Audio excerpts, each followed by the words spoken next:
Welcome to this broadcast. My name is Fabian Scheidler. On September 26, 2022, the Nord Stream natural gas pipeline from Russia to Germany was largely destroyed by several explosions in the Baltic Sea.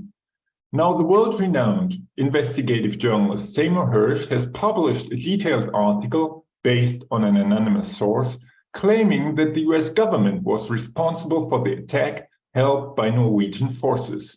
He will join us in a minute. Seymour Hersh has been one of the most influential and renowned investigative journalists in the world for more than half a century. In 1970, he received the Putizer Prize for exposing the US war crimes in the village of My Lai in Vietnam, which caused a major international outcry. He also covered the Watergate scandal for the New York Times. In 2003, he broke the story about the US torture practices in the prison of Abu Ghraib in Iraq, for which he received the renowned Polk Award. Now he joins us from Washington, D.C. Welcome, Seymour Hersh. Hello. Please start to lay out your findings in detail. What happened precisely, according to your source? Who was involved, and what were the motives behind it? What I've done is simply explain the obvious. It just was a story that was begging to be told. In late September of 2022,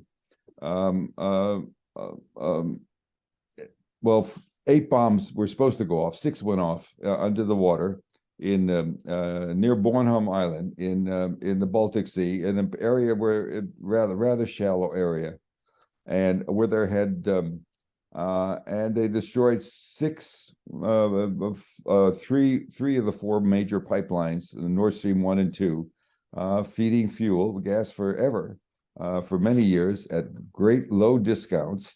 I guess at the second pipeline, Nord Stream 2, if it had gone into business, was a new one, had been stopped by sanctions by German sanctions. And it had been shut down, but it had there was enough fuel to sustain not only cheap natural gas, enough so that Germany could even resell part of it and make profit.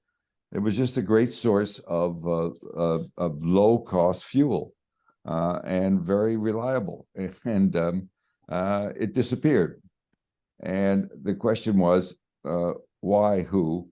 As in the build-up to the war in Ukraine, in which we supported Ukraine totally, in February of last year, a year ago, the President of the United States, Joe Biden, with the Chancellor, your Chancellor next to him at a conference, at a meeting in the White House, a meeting to make our commitment to our support. Russia had not invaded then, but it was clear it was going to. There was no doubt about it. And he then said, we can stop Nord Stream 2, the new Nord Stream, the new pipeline, was of great concern to us. The wording was from Joe Biden, I quote, in February 7, 2022, if Russia invades, there will be no longer a Nord Stream 2. We will bring an end to it. And when a reporter asked how exactly he intended to do it, given that the project was within the control of Germany, Biden just said, I promise we will be able to do it, unquote.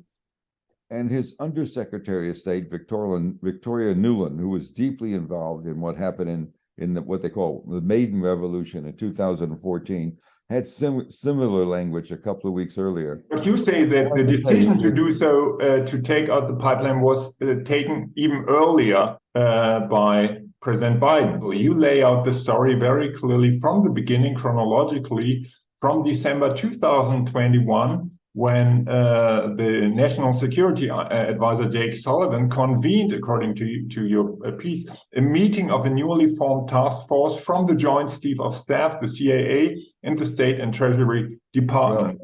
And you write, I quote, Sullivan intended for the group to come up with a plan for the destruction of the 2 Nord Stream pipelines. Let me just say this. Initially, the group was convened in December to study the problem. It was a group, they brought in the CIA, and this was a secret group. They were meeting in the most secret, they were meeting in a very secret offices. Right next door, there's an office building next to the White House that's called the Executive Office Building. They were meeting there, and it's important to say, I did say where it was because that's the place you're not supposed to know about. So where was it? It was across the street. The White House has offices, and it's called the Executive Office Building. The White House is a compound. There's a compound. There's a fence around it now, bigger and higher than ever as we get more. It used to be an open place. In the old days, you could walk in and knock on the door until about 1920, after Civil World War I, I think. Anyway, there's an office building next door that's connected underground and through a tunnel, where most of the offices of various committees are, and at the top of it is a meeting place for a secret group that is an outside group of advisors called the President's Foreign Intelligence Advisory Board. They meet on a more or less hidden top floor in the building.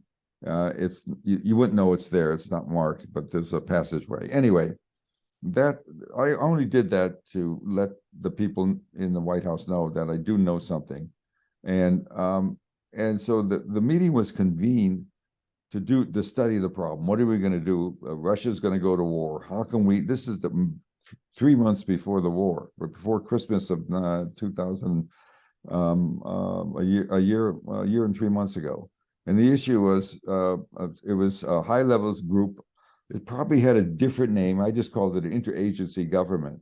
I don't know the formal name for it, if there was one. It was the CIA and the National Security Agency, which monitors, intercepts communications. You have a similar agencies here, and the State Department and the Treasury Department, which supplies money, and I don't know, probably a few more other groups that were involved, but they're basically.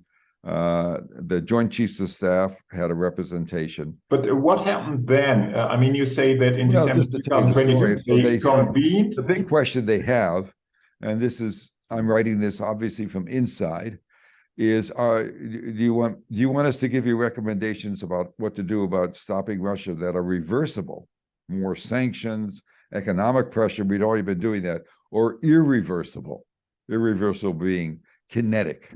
Bomb, bang, bang. Well, it was clear very early as the perception of the people. What I cannot do for you is indicate anything about what I learned specifically, because that I have to protect. My job is to write what I can without giving any clue as to who's talking to me. Yeah. So I don't want to talk specifically about any particular meeting, because that may be only, I don't know how many people were at it. Do you understand what I mean? Yeah. But so you wrote in your article, you wrote in early 2022, the CIA working group reported back to Sullivan's interagency group, and they said, quote, "We have a way to blow up the pipelines," unquote. What they did is they did have a way. There were people there who understood what we call in America mine warfare. In the United States Navy, there is a command. There's a command for being in Navy Air Force, Navy SEALs, the SEALs that you read so much about. The Navy also has groups that go into submarines, and there's also one command about nuclear engineering. The least sort of important command that nobody cares about is the mining command. Underground mining is very important, and we have skilled miners at probably the most important place for training miners is in this little crazy resort town called Panama City, in the middle of nowhere in Florida. Be close to, if anybody knows the geography, on the Gulf of Mexico, below Alabama. It's not where you want to spend your career, but we train very good people there, and we use them. Miners are very important. You've got clogged entries into ports. They can blow up things in the way. There's still in many places in the world, particularly in the Baltic Sea, and miners can clear paths. They can also, I'm here to tell you, blow up, if we don't like a certain country's underwater pipelines for oil, we can blow them up too. It's not always good things they do, but they're very secretive. That group, it was clear, could blow up the pipelines. Let's leave it at that. There's an explosive called C4, which is incredibly powerful, devastating and particularly in the amount they use. And so it's a wonderful controlled, you can destroy it, operate it remotely with by underwater with the sonar devices to send very low frequency signals. It's possible. And they told the White House that. I would say by early January, because 2 or 3 weeks later, the Undersecretary of State, who's very hawkish, Victoria Nuland, said what she said. We can do it, she said, and I think it was January 20th. And then the president, with your chancellor there, said on February 7th, we can do it, and he said it again. And your chancellor said nothing specific. I did not include his quotes in my article, because what he said was vague. He said, well, we're happy to have American support. But a question that I would ask him if I had a parliamentary hearing is, did the president tell you about this? Did he tell you at that time why he was so confident he could blow it up, that we had a plan? We didn't have a plan. We knew we had the capability to do it. And so then a group was set up. And Norway, which role did Norway then play in the operation?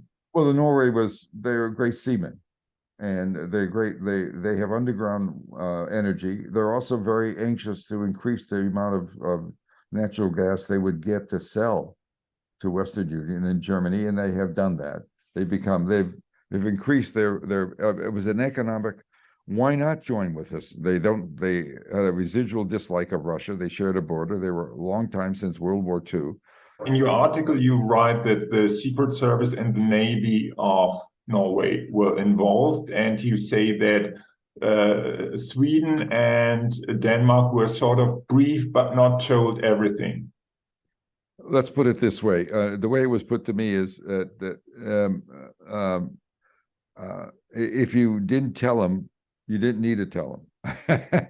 In other words, you were doing what you were doing, and they knew what you were doing, and they understood what was going on, but maybe nobody ever said yes. It was left. I worked on that issue very much with the people I was talking to. And anyway, the bottom line is, to do this mission, the Norwegians had to find the right place. Divers can only go, the new modern divers, without the old headgear and having a compression and having the vehicle that dropped you off, stay there. The divers that we trained, and our divers, the divers that were being trained in Panama City were the best. We were around the world. They were assigned to Navy units around the world, but they could go to 300 feet underground with a mixture of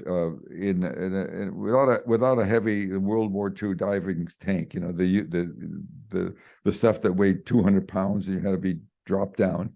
They could go up to 300 feet with a mixture of oxygen and nitrogen and helium, which is really interesting. And where the Norwegians found a place off the Bornholm Island, it's in the Baltic, that was only 260 feet deep. So they could operate. They would have to return slowly. There was a decompression chamber, and we used the Norwegian submarine Hunter, in which we installed a decompression chamber. It's not part of the makeup of it. We flew in one and put it on. So once they did and only 2 divers were used for the 4 pipelines. And I love, there's people coming out who do what they call open source intelligence, saying, well, this couldn't have happened, that couldn't have happened. And the first thing you do when you're planning this kind of an operation is you leave enough of breadcrumbs. If you remember the children's story, Following Bread, you leave enough breadcrumbs for them to be able to write, as a couple already are, oh, this couldn't have happened because we monitored this and it wasn't there. So they know, the first thing you know is how to deal with those people who monitor. There's a great deal of open source information. So we took care of them. There's 3 or 4 different people, all different stories. Everybody has a different story. But what they did is really simple. They had a Norwegian, the Norwegians were the people that said to us every summer for 21 years, our Navy's Sixth Fleet, which has control of the Mediterranean and also the Baltic Sea. It's a fleet. We have 6 fleets because there's a 3-star admiral running them. There's another fleet based in the Gulf. There's a fleet in the West Coast. I'm just saying it's just like a headquarters, a command, and that command agreed. I know more about this than I'm going to tell you or write. They agreed that in the next summer, the exercise they would have every summer, there was an exercise for NATO navies, the NATO navies up in that part of the world, up in the northern Europe, in the Baltic, and we'd bring a Navy carrier or large ships around, and we'd make pork coals, and it was a very open thing. The Russians certainly knew about it. We did publicity, and in this one, for the first time in the history, the mining command, which was the bottom of the pecking order in the Navy. When you went to the Navy Academy, you had to beg somebody officer to go serve in the mining command. It's not very glamorous. They're undersea and nobody cares about them. And the miners are all a small insular community. And we know who the good ones are, and you don't see that command in movies or on television. They just don't do it. They're not SEALs. They're not Navy SEALs. They consider SEALs to be like swimmers. They're not, and they won't talk, and they're very safe, and they haven't talked. And I'm sure they don't like what I've written about Panama City. I began my article by describing their headquarters there in this rinky-dinky town that's people go there to go fishing. Anyway.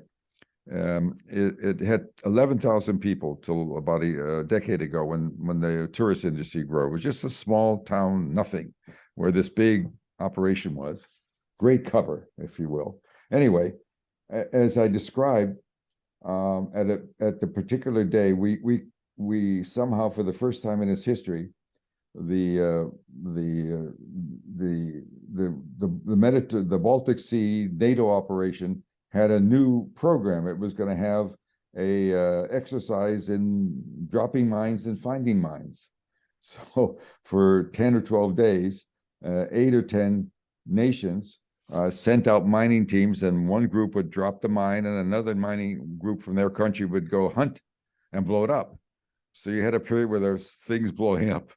And in that time, the Norwegian minesweeper that didn't look like it could recover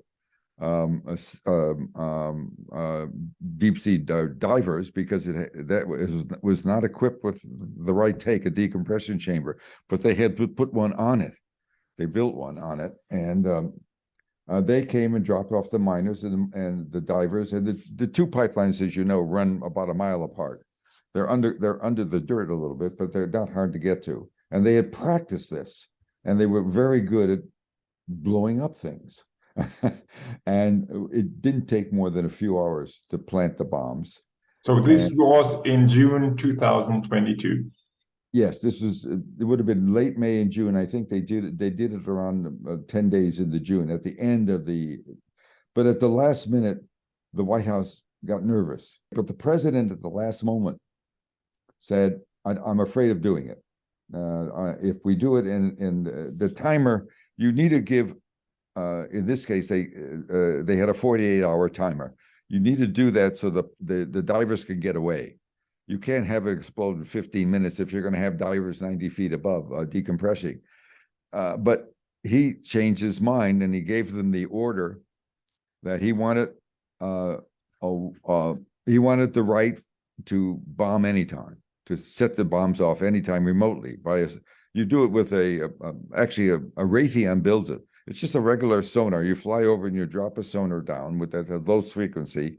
It sends a signal. The signal's like, I don't know if you play games when knocking in the doors. The signal's really it's as simple as that. It's the kids play that game. Knock, knock, knock, knock.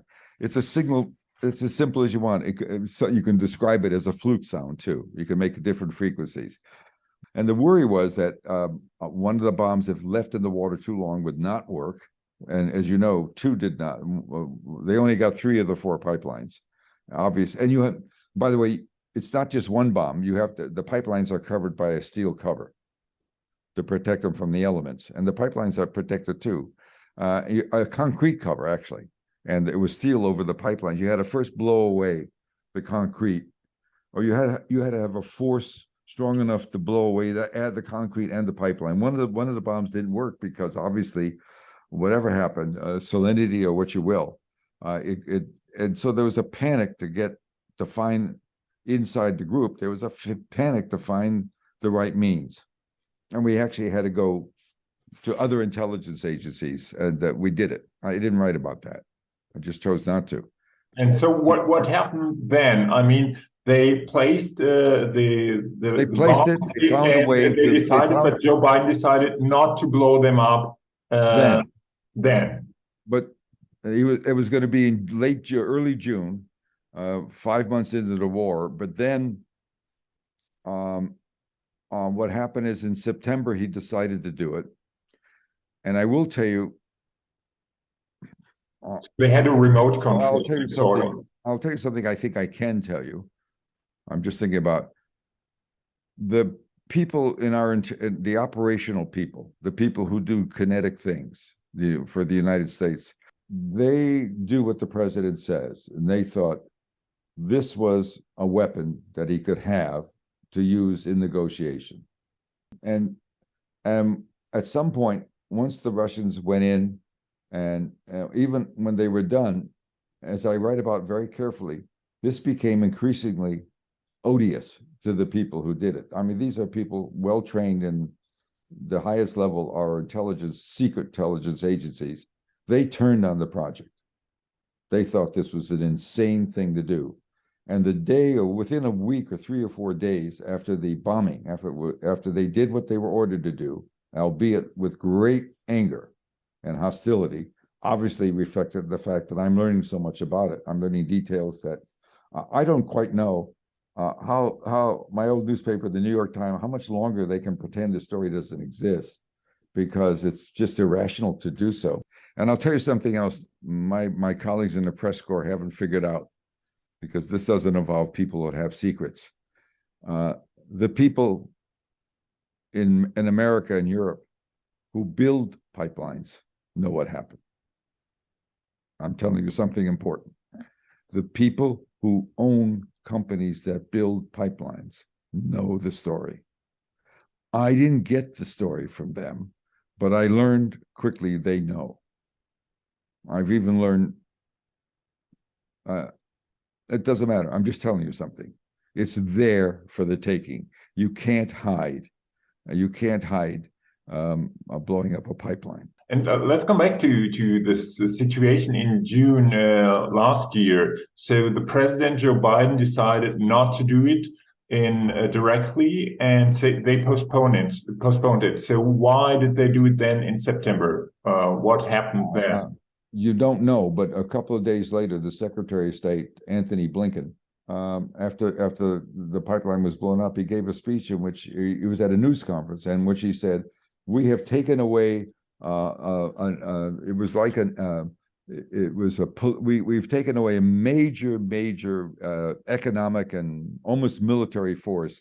He said Russia can no longer weaponize the pipelines to make force Western Union not to support us.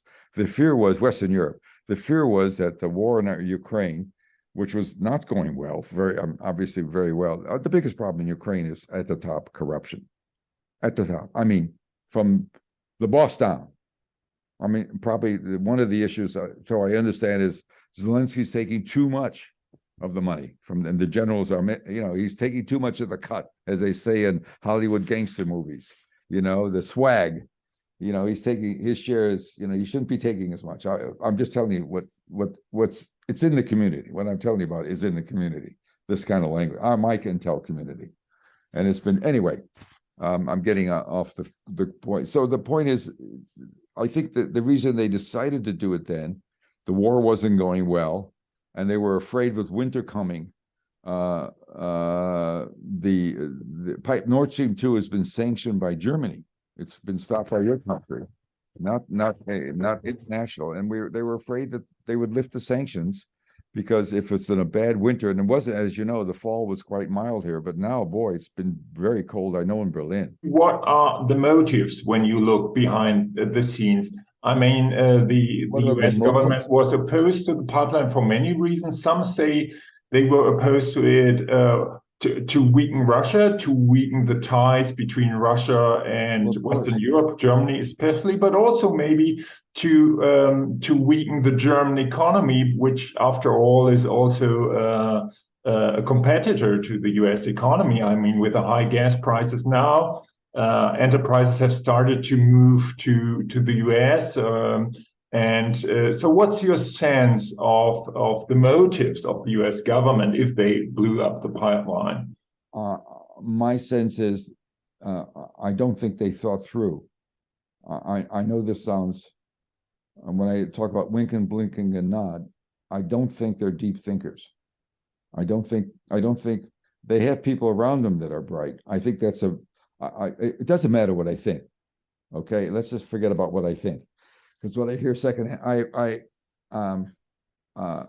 there certainly are people in the American economy who like the idea of us being more competitive. We're selling LNG, liquefied gas, at an extremely big profits. We're making a lot of money on it.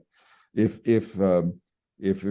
China had not had the COVID problems, the price of gas would even be higher because China's now been able to sell some of its supply to us. And I'm sure there was some people thinking, boy, this is going to be a long time boost for the American economy. But in that White House, I think the obsession was always re-election. and war is winning a war. They wanted to win the war. They wanted to get a victory. They want Ukraine somehow magically. There could be some people that think maybe it'll be better for our economy if the German economy is weak, but that's crazy thinking. I think basically the whole thing was designed. We've bit deep into something that's not going to work, and the war is not going to end up. This war is not going to turn out well for this government. And how do you think this war could end? It doesn't matter what I think. What I know is there's no way this war is going to turn out the way we want. And I don't know what we're going to do as we get farther down the line. It scares me. If he was willing to do this, he was willing to put Western Europe, keeping people in Western, this is what the people who did this mission think. So I gather, so I perceive. Their belief was the president didn't realize what he was doing to the people of Germany and the punishment he was going to give them. This was in the late fall. He was punishing them for a war that wasn't going well. And in the long run, this is going to be very detrimental, not only to his reputation as a president, but politically too, but also it's going to be a stigma for America. And so what you have is a White House that thought they may have a losing card, and Germany and Western Union may stop giving the arms we want. And so, because the Russian weapon is gas, and you had, because you sanction it, your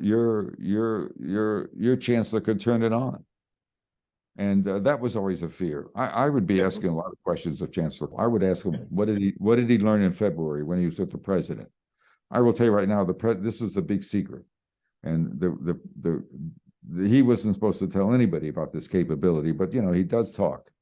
He says things that he doesn't want to. Your story was sort of reported by Der Spiegel, Süddeutsche Zeitung, and so on, but they sort of dismissed it by attacking your reputation and by saying, well, he is only one anonymous source, and that's not reliable.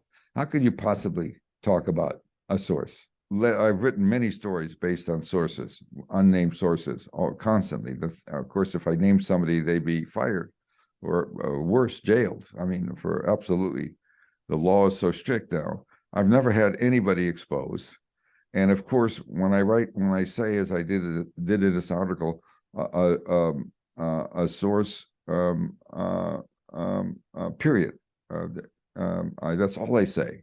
And over the years, the stories I've written have always been accepted. But, a personal attack is so stupid. It doesn't get to the point. And the point is that, you're not going to like the point. The point is Biden chose to keep you cold this winter. The president of the United States would rather see Germany cold than Germany possibly not support him in the Ukraine. And that, to me, is going to be the devastating thing for this White House. And for me, and I think for the people on the mission and others, was appalling. And I mean, the story is that it can be perceived as an act of war, not only against Russia, but against a NATO partner, isn't it? It's just make it simple. I can tell you my understanding that the people involved,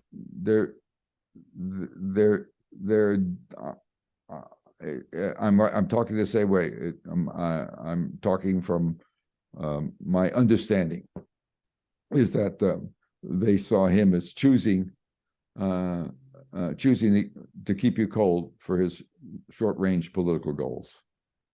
And that horrified, I'm talking about American people that are intensely loyal to the United States, intensely loyal.